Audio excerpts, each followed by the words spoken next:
हमारे देश को आजादी अंग्रेजों ने चांदी की तस्तरी में रख के भेंट नहीं की। हजारों क्रांतिकारी हंसते हंसते फांसी के फंदों पे चढ़े थे। कई ने अपनी जिंदगी अंडमान और निकोबार के जेलों में गुजार दी थी और कई ऐसे थे जिन्होंने अपने खून की बूंद से मानगढ़ और भारत भूमि को पवित्र किया था, रंगा था, तब जाके ये देश स्वतंत्र हुआ था, आजाद हुआ था। लेकिन आजादी के बाद आजादी की लड़ाई का सही इतिहास सचमुच में नहीं पढ़ाया गया और कई शहीद ऐसे थे जिनका बलिदान सामने नहीं आ पाया।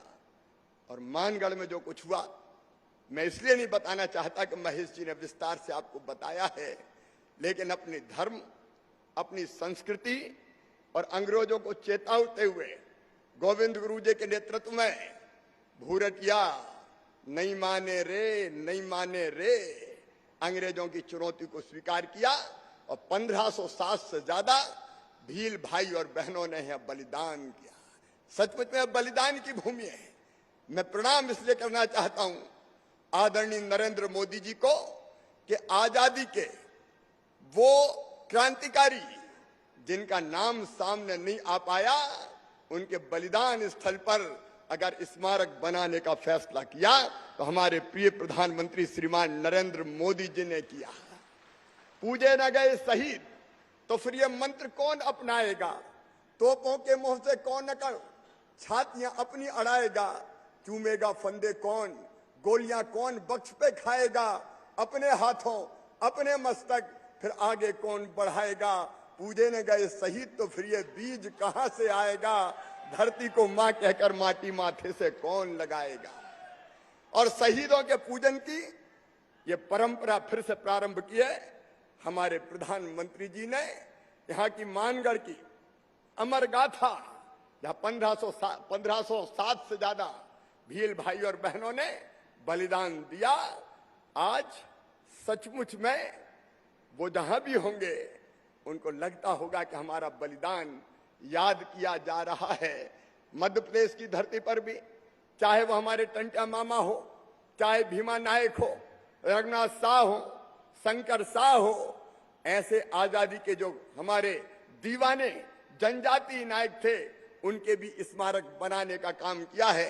इस पवित्र धरती को मैं मध्य प्रदेश की 8.5 करोड़ जनता की ओर से प्रणाम करता हूं।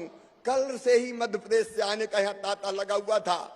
रात में ही सारे लोग आ गए थे इस मानगढ़ धाम को प्रणाम करने, और जब वो यहाँ से जाएं तो मैं इतना ही कहना चाहता हूं कि यहाँ की पवित्र माटी का तिलक लगा के जाएं और यहाँ की माटी अपने साथ ले जाएं, ताकि बाकी ग्रामवासियों का भी तिलक करो, इस माटी से तिलक करो। ये धरती है बलिदान की।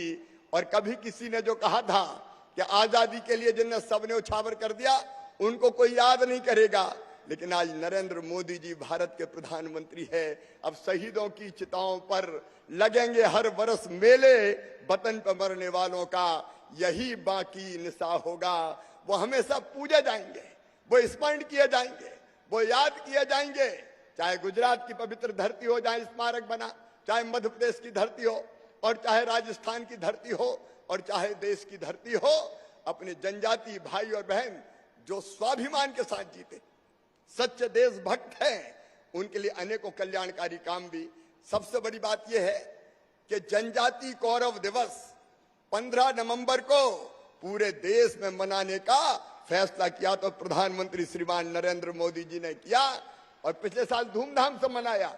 इस साल भी तैयारियां जारी है और मध्य प्रदेश में उसी अवसर पर हम पैसा एक्ट भी अपने जनजाति भाई और बहनों के कल्याण के लिए लागू कर रहे हैं। एक बार फिर मानगढ़ की पवित्र धरा को प्रणाम करते हुए और प्रधानमंत्री जी का इसलिए अभिनंदन करते हुए कि उन्होंने अमर शहीदों के प्रति देश की श्रद्धांजलि अर्पित की और हमें भी अर्पित करने का अवसर दिया। मैं अपनी बात समाप्त करता हूं।